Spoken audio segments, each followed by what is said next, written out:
distribution des jeux vidéo depuis 1986. Elle a ses sièges, comme on le voit derrière, à Montréal depuis 1997. Ubisoft est le troisième développeur mondial de jeux vidéo. Nous allons entrer à l'intérieur pour rencontrer Alexandre Métaux, qui est spécialiste de placement de produits dans les jeux vidéo. Il va pouvoir nous donner de plus amples informations à propos des placements de produits dans les jeux vidéo. Alexandre Métaux, il va nous aider, nous éclaircir sur nos questions à propos du placement de produits. Suivez-nous.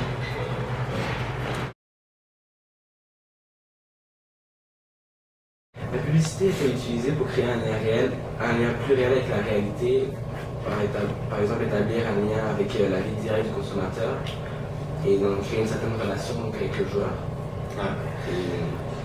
Oui, certainement. Ben, pour nous, c'est sûr, c'est un outil de monétisation pour nos jeux, je l'ai dit précédemment, mais c'est aussi, ça nous permet d'ajouter du réalisme aux joueurs, puis l'ancrer justement dans la réalité de tous les jours. C'est sûr que ça ne s'applique pas nécessairement à tous nos jeux, parce qu'il y a certains jeux qui ont un thème ou un contexte différent. Par exemple, on ne verra pas un McDo dans Assassin's Creed, parce que ça ne marcherait pas, ça briserait l'expérience de jeu. Par contre, dans un jeu qui est basé dans le contemporain, alors là, on peut s'imaginer que si tu vois une marque dans la rue ou un affiche, un billboard, tu pourrais t'imaginer le voir également dans le jeu. Donc oui, ça rajoute du réalisme, puis ça permet de faire un lien avec la réalité. Et est-ce qu'il existe des moyens de faire passer le message subtilement? Quelles sont les différentes techniques pour faire passer le message?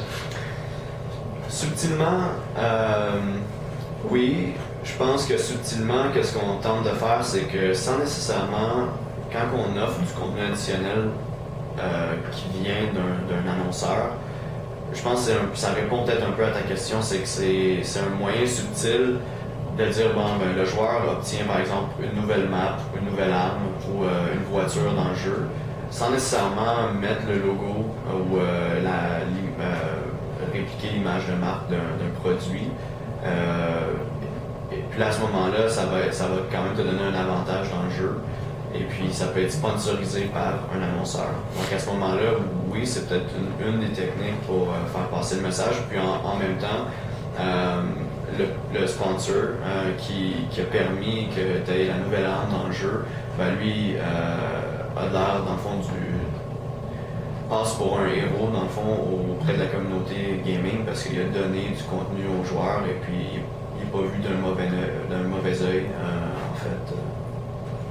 Est-ce que quand vous annoncez les jeux, par exemple à l'E3, les jeux ils sont présentés, il y a des espèces de pas de simulation, mais on présente le jeu, il y a un joueur qui va jouer un peu. Ouais. Est-ce que vous essayez d'éviter de montrer les publicités qui vont être présentes dedans ou ça c'est pas vraiment important pour...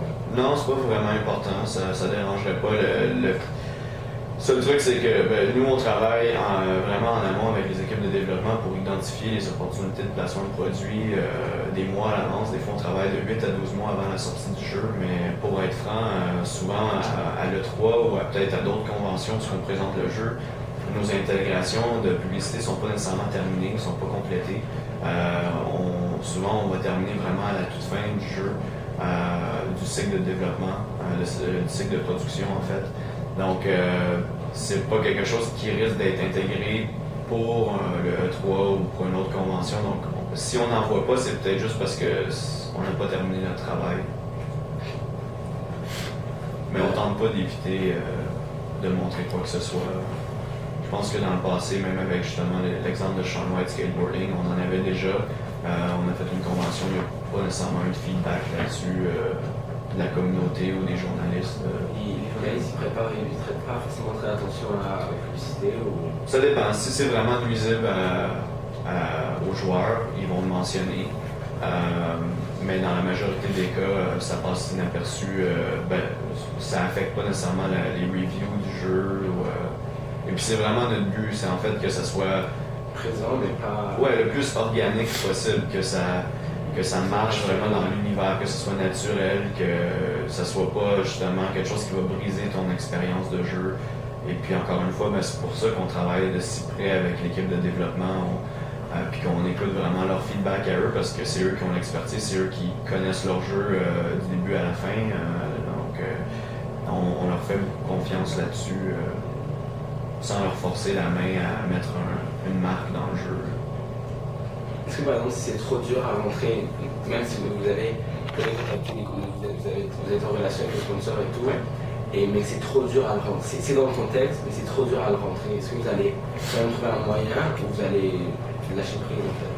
Si c'est trop difficile à rentrer dans le jeu, on peut, dans la majorité des cas, je te dirais qu'on va lâcher prise. Puis on va essayer de tenter de trouver des alternatives si le partenaire est vraiment intéressé à travailler avec nous. Une des alternatives, c'est de travailler, on parlait beaucoup du in-game advertising, mais on peut aussi parler du around-game advertising. Donc, tout ce qui peut, on peut s'attacher à un partenaire à l'entour du lancement d'un jeu.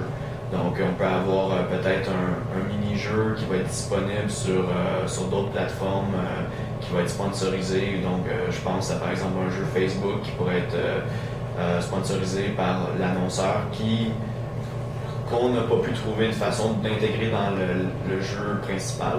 Donc, on peut essayer d'y trouver d'autres alternatives pour faire un lien avec notre jeu et leurs produits.